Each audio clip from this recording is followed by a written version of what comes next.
I want to talk about the biggest manager, music manager to come out of UK culture, to come out of our industry.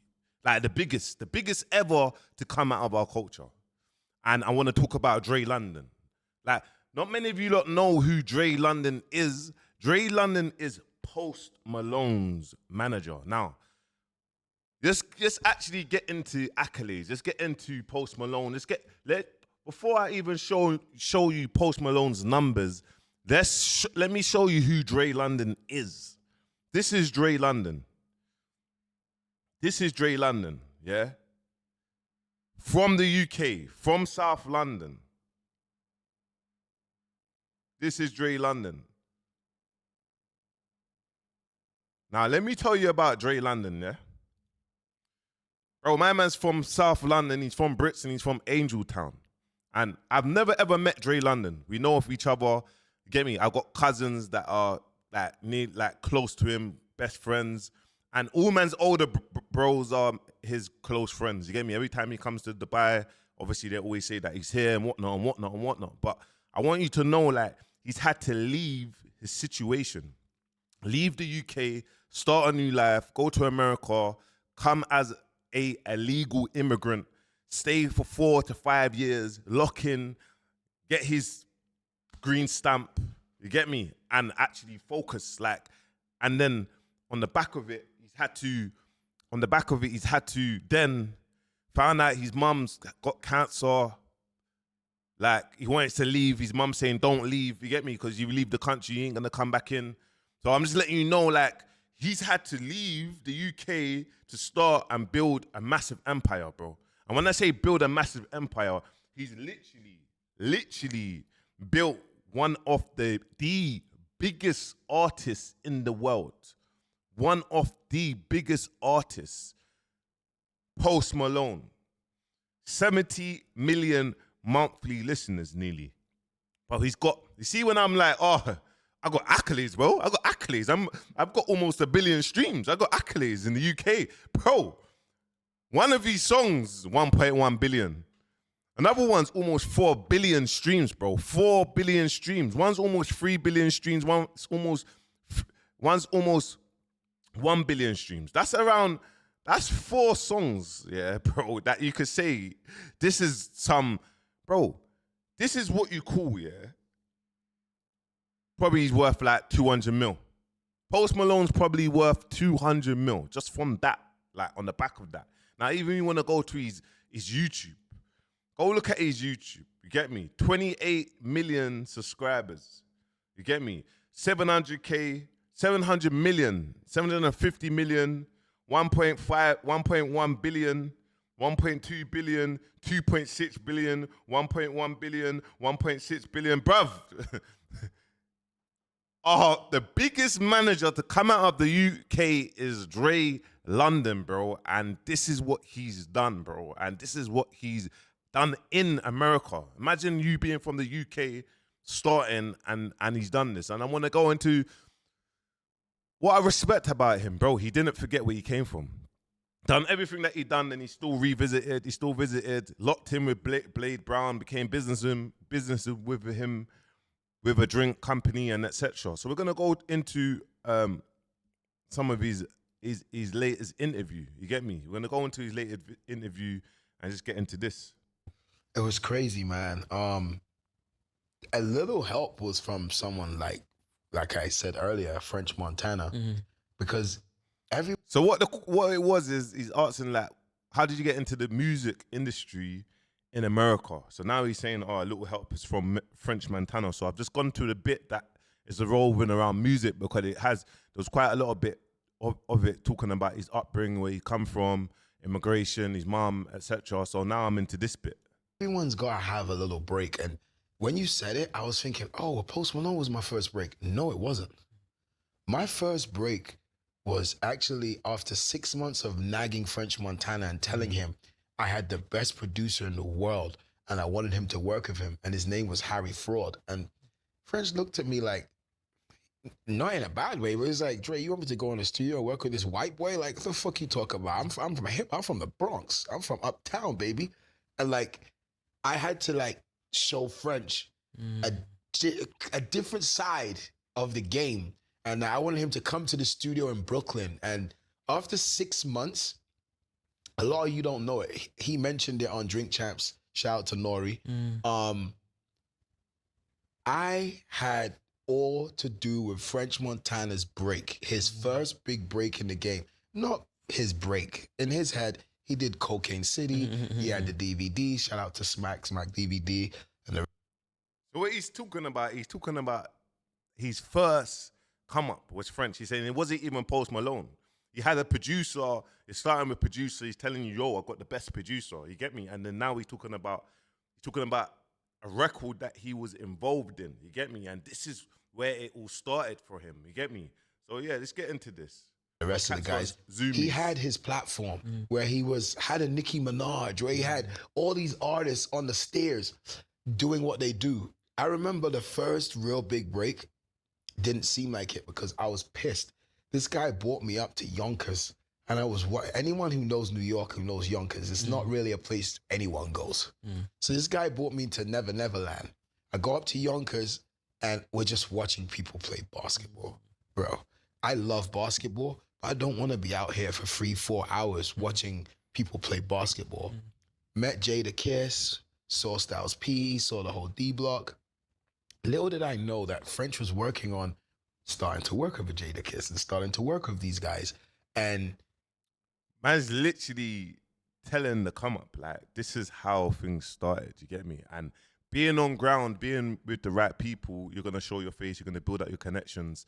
And this is like how it is in the UK. Like, building up your phone list, building up your connections, building up that. Later on down the line, the puzzles will fit in. You get me? It's about utilizing who you got and what makes sense for everyone. You know what I mean? So, yeah. I then presented something to French that he couldn't believe. And it was a song called New York Minute. I don't know if anyone remembers that. New York Minute was the first record that I had French and this producer called Harry Fraud work together.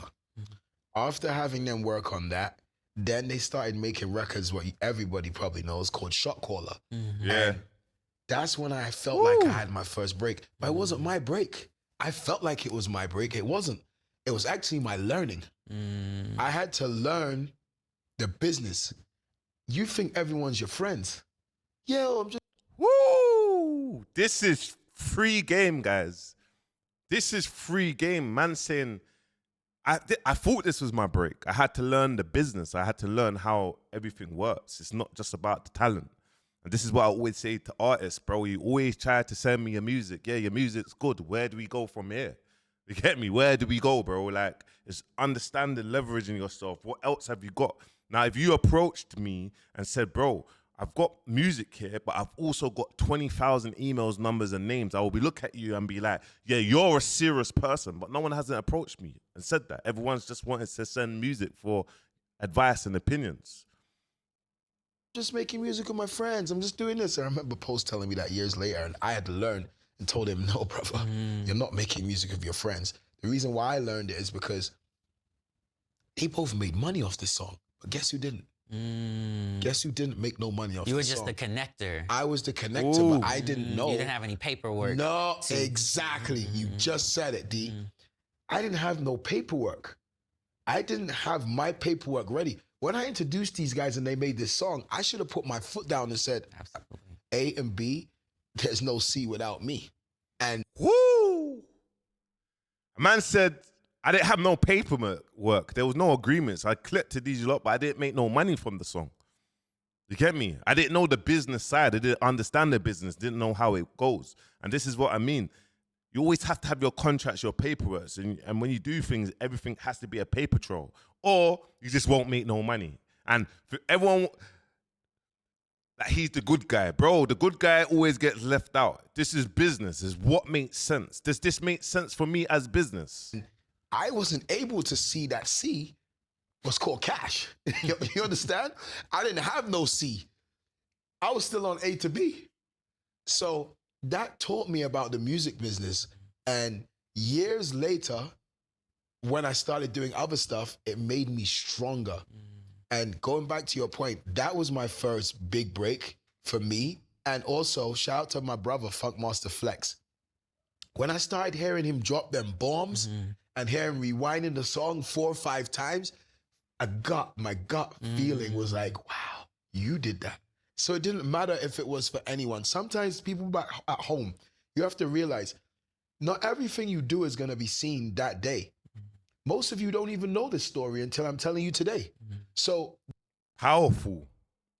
Not everything that not everything that you're gonna see that is gonna be told just like that. Down the line, you will understand. Oh yeah, my come up started from here or here. And sometimes with me, I leave loads of things out. You get me? I leave loads of things out, bro. I'm doing videos and my videos that I'm doing, I'm scheduling it for release in 2 years and 1 year from now and 3 years. And it's just gonna be released and be like, oh yeah, man was there then, and man, let's see where man is now. You get me? Because you have to this is where you kind of write your own history or you tell your story, but you might want to tell it in 5 years' time and see where you're at. It's like a personal goal. So, yeah, man. you wouldn't know that that's your break. You wouldn't know that that's your time and that's what you saw. For me, that was the moment when I said, I did that. I can do that. Jeez. This is being played on Hot 97 today because of me. And whether the artist felt like it was because of them, no. In my head, it was because of me, and I knew I was. This is it, man. A lot of artists, and when I realized a lot of artists, a lot of musicians, no disrespect, but big ones, little ones, the little things that you do, they oversee it. Like they think it was them, or they try to play it down. You get me? And then like man did that. Man was part of that. It was man that done that. It was man that put that position there. Are you with me? And it's that in their head at that time they think it's them. And then when you remove yourself and they can't do it, then people scratch their heads, you get me? And it's like, and that's when you know your value. For long, I didn't know man's value. Get me? I remember when one time, I was in the Air Force video, and I remember someone saying in the comments, oh yeah, that fat you in the video, bro, why is my man always with him? You don't need him. He don't need him. And then I remember when I parted ways with Dig That, I remember all of his brethren were happy. And it's like, oh yeah, my man just lost his artist, ha ha ha ha. But it's like, when you realize like them same youths are on the block now, they're thinking of who to rob or smoking weed, you get me, with their machine. Do you know what I'm trying to say? And it's like, oh, man's here elevating because man's the creative around it. But that's why it's so easy, and I never get invested into the talent no more or the products, because I can build up so much products. I am a product and I'm building myself, knowing I know what to do. You get me? You don't need to tell me or put no suggestions. I know what to do. You get me? This is the process. You got to trust the process for 1 to 2 years. This is the process, and then you level it up and you level it up. And it's like, you started from doing this and now you're here. You get me? They was all against you, but now they're all with you or they support you. But there's going to be that one time where they're all going to turn against you and then love you again and turn against you and love you again. But you understand that. Do you know what I'm trying to say? Was right, because you guys wouldn't even know each other if it wasn't for me. So I said, okay, you did that, you can do more. And I felt like your question was so good, if I really think about it, that was my first big break. Not me and Post Malone. Me and Post Malone was the big break for me to crack the code in America, but I had to learn so much more before that. The artists that I was taking back and forth from the UK to New York to learn. By the time he came back in 2014, I told him, I met this guy called Post Malone. His name wasn't even Post Malone. His name was Austin Post. And at that time, I felt like the guy who came back from the UK was getting pissed off of me because when I'm really on something, it's all I talk about. Like, I really talk things into existence. If you hear. And this is where we're at. When man was behind Siru, like, no Diddy, when man was pushing Siru, I was doing 50 to 100 reaction videos and they was going out, bam, bam, bam, bam, bam, bam, bam. That there, money, it's like an artist would have to spend 10K a month just to even get man to do all of that. And man's like, bam, bam, bam, bam, bam, bam, bam, as well as the strategy, as well as the step-by-step strategy, as well as that. But alone, just from the step-by-step strategy and putting your money in the right places is boom. And then all of a sudden, people forget where that started. And then it's like, okay, cool, we forgot that happened. We're on to that. But then you will see a dip. Then you're like, oh shit, that dip, why ain't it working? Because of bouncer, bro. You get me? Man fixes not, but it's because of bouncer, bro. I remember UK Laughs mentioned a couple of days ago about Siru, about has he declined, you get me, or whatnot on the snap, you get me? And it's not that my man's work rate is great. It's just, and UK Laughs saying people still listen to him, you get me? But it's like, what I'm saying is, if you ain't got a solid team and everyone plays their position, it's gonna take a little bit longer, or you can't just all of a sudden just switch the plan. Like the plan was working, I'm down on the plan. You get me? So, Hear me at home. You keep saying the same things over and And over over again. again. You make it become materialized. It becomes something that if everyone around you only hears the same thing over and over again, they don't mix your words. They know what you're about. and this is where I'm gonna start with saying, guys, and for me, if you're a music artist and you're a manager, or you want to get into music, or you just want to get into how to market artists and develop them, I'm doing a step-by-step marketing blueprint where I show you exactly how I got Siru from 500 monthly listeners to 100,000 monthly listeners in 90 days. Also, you get access to me as a mentor, coach, every other week, live on webinar, group sessions for 1 year. Click the link in bio. It's £50 one-off payment. You get me? Now, tell me if that's not actually giving back. You get me? Because that is what you call giving back, and you'll never ever get someone that man's status offering something like that. So click the link in bio, sign up, and yeah, let's get straight back into it. This, and this only. And I felt like that's where I am with the tequila. I felt like that's where I am with the moment and that moment in time. And then, yes, after I met Post Malone, I'll explain that to you in a second, I'm sure. That's exactly where I was going next. Okay, Yeah. Post Malone, I put my backpack on and said I was going to leave, but not just leave. I was going to go to California and go to LA. And it was around the Grammys time. And I left New York and everyone thought I was crazy. I didn't just leave New York. I left for a trip and I told people that I'm probably going to go to California and never come back. Shout out to Noriega. I knew all these guys the same this time. Like, we all. And he's just shouting out loads of big figures because he just built up his personal brand. He's built up his connections. He's built up his phone book, and he's kept a relationship with them. So it's like whenever he needs to leverage that, this is what you call a key manager. This is the biggest manager to come out of our culture.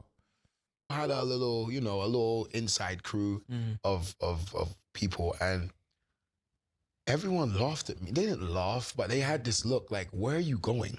And I tried to explain to them that I know it seems like I'm going far and it's across the other side of the country, but it was the same hours that I left England. So I left England 5-6 hours and moved to New York. So another 5-6 hours to LA didn't seem that big to me. That's mad. LA's 5-6 hours away. This is how you know how big America is. That's crazy, isn't it? From the 3-hour difference that killed me. But other than that, like, I just left. And shout out to this guy named Bronze in the UK. He was in Miami at the time, and he had moved from Miami to Cali. And the timing, we would just speak on the phone. It's crazy. We had the same friends back home. Shout out to Hayes. Shout out to Stabs. We're the same friends back home. So these are talk about Hayes. So Hayes is SAS gang. So you know Dipset, get me? Hayes is obviously one of the, like an older, like from man's end. And SAS gang, I remember when Dipset had that SAS gang in America, in the UK. I remember there was in what was it? Is it State Property? Not State Property. Was it State Property too? You get me? So Hayes is he's a good figure in our scene. And he used to be an artist. And Stabs is you get me, one of the oldest from the ends manager. He was here not too long ago. Not manager, security. You get me? He's doing security for Skinny Bang and etc. and loads of other artists. But he had Skinny Bang in over here in Dubai. So that's who Stabs is. Home. And through mutual friends, we had been in contact. So me and him would talk maybe once every couple months or something like that. And then he found out I was in LA. He was in LA. And he told me about this house of, today it sounds normal to you guys, but he told me about this house. And this house wasn't called a content house. This house was just a house full of guys. There was gamers. And I was trying to explain, like, what's gamers? Like, I was trying to understand what the hell is gamers. And it was a house full of gamers, a couple of producers. Shout out to FKI First. First is also from Atlanta, and he came over. I was already there. He came over. I remember everyone was making this big fuss about First. And there was a house full of producers, writers, and... Okay, so he's saying, obviously, there's they have writing sessions, innit? Producers, writers, they have people that make songs, writing. You got, obviously, the publishing side of things. You got great artists that will never make it as in music in terms of their vocals and whatnot, but they're great at making songs. And a lot of the big artists, like the Beyoncés or whatnot, they just can't be bothered to write their music now. They will just kind of look in there, see which ones they hit, and then go and then lay the vocals and go from there. You get me? everybody else was like gamers. And this guy called Jason Stokes, he bought over his best friend at the time from Dallas called Austin Post. And Post didn't have any money. He just left his parents, followed his friend who was following his gaming dream. And he said, you chase your dream. And little did Post know that chasing his dream will make him bump into another guy chasing his dream. And together, after we met and I decided, he took 6 months. Can you believe it? All of you at home, don't think it happened overnight. 6 months might be long to you, but when you don't live in a place, it's actually longer. And 6 months before Post said, okay, I want you to be my manager, or I want you to, let's do a deal. Let's get together, let's work. And this is what I mean. 6 months, guys. Then he's like, he was sure, yeah, you're the guy to be man's manager. You get me? Like, he's not even made it yet. So it's always good to find the right team, take your time, and find the manager that actually is ready to actually work and is ready to educate yourself, is ready to think outside the box and go from there. You get me? And after that 6 months, we took another 6 months of making music, refining the sound, and just getting it to where it was. And I remember at night. So he's saying now he took 6 months of making songs upon songs or songs, staying in the studio, making better music, understanding it, and yeah, until it's where we need it to be, just go from there. This guy would play the guitar, and all the girls, everyone would crowd around. If it was outside, it would be by the fire. If it was inside the kitchen, he would be sitting on the island and playing guitar. And I just remember this kid was 18 years old and he sounded like he was 39 years old or 38. And I was like, how does he have such an old soul singing Sublime? And I was just like, okay, him. He's gonna bring me back into the music business because I fell out of it. I love music, but I fell out of the business. I didn't want nothing to do with the music business because it was disgusting. It still is. Whoo! Why? Like, this is so crazy. You know, like, stuff that he's saying is like, it's like we all go through it.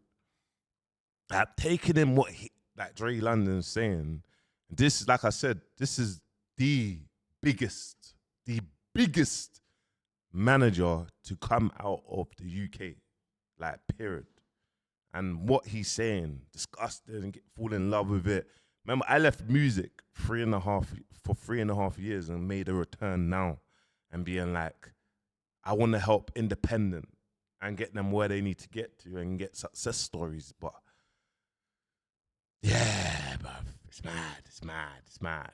Today, it was disgusting. And If you look up Hunter S. Thompson, he has a saying about the hallways being filled with plastic and how nasty the music business is. I learned that and kind of separated myself, and Post helped bring me back into it. And at the time as well, I think I was the only person around him that knew so many famous people at the time. French Montana just moved to LA. I remember this guy had to go back east, and I was the only person at the time that he could really trust, leaving his Rolls Royce Wraith with, the Wraiths. And that whole time, Post's first video shoot was in the Wraith. French probably don't even know that till today. His first little fake video shoot was in that car. And that's what you call management. Like, the resources that you've got, you're using them resources to get your artist the image that he needs to get. At the time, they might not be able to afford these things, so they're using the resources and letting it do its thing. I started bringing him around French Montanas, the this, the that, and just like bringing him and Food God, this one, just so many people that was around the Kardashians, because French was around the Kardashians at the time. I think he was dating Khloe. And there was just like a lot of things I was seeing that I couldn't believe. I'm walking into the studio and Khloe Kardashian saying, "Hey, Dre." And like, I just like, in my head, I'm like, that's crazy. Like, that's crazy. You get me? That's crazy, bro. I'm going to make this. I'm going to make it. I'm going to become as big as they can in the industry today. And everyone's going to know my name one day, whether they like it or not. Guys, you gotta give my man his flowers. You get me? You gotta give him his flowers. Going on to certain things that he's done, even researching. Obviously, he's got this drinks brand. Obviously, with the boy Blade. You get me? This is their branding. You get me? Like, they sold out flipping Selfridges. I think there's something. There's like a little write up. Let me just see something on Blaze there. There you go. You can see it, you get me? Blade Brown, Dre London, London Launch, London Tequila. They sold out Selfridges, bro. Like, they sold this out in Selfridges, you get me? And you can see, like, look at the, you get me? So it's great to see such a big figure. He could have done a drinks brand with a manager in America, but he came back to the hood, linked up with Blade, and built a business with Blade. That's what you call powerful, you get me? And obviously just looking at certain things, obviously there's certain things here.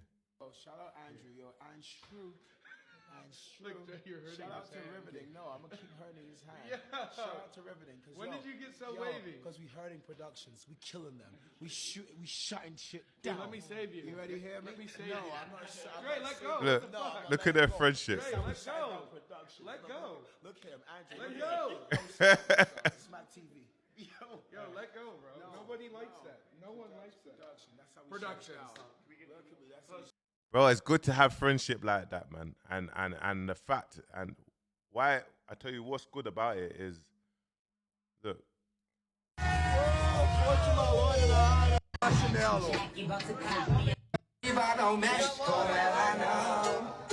Ayo, Brazil. Ayo, Brazil. Hey!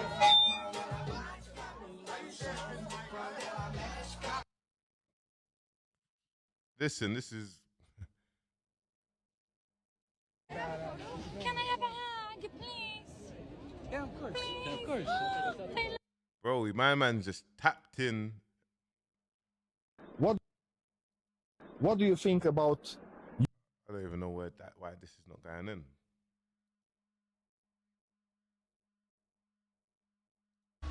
I didn't want to go through it. I just did it. But you know when you don't want to do it? It's a time when you break records. Biggest record, 6 miles, first time. My people, what I love about this is they trusted the process, they kept on going, and they're still locked in. You get me? Years to come. They didn't let the money change each other. They've probably been arguing about loads of things, and this is what happens with brotherhood. This is what happens with business. But you always stay loyal. You get me? Younger generation, always stay loyal, because money comes and it goes. But yeah, man, make sure you like, comment, subscribe. Peace.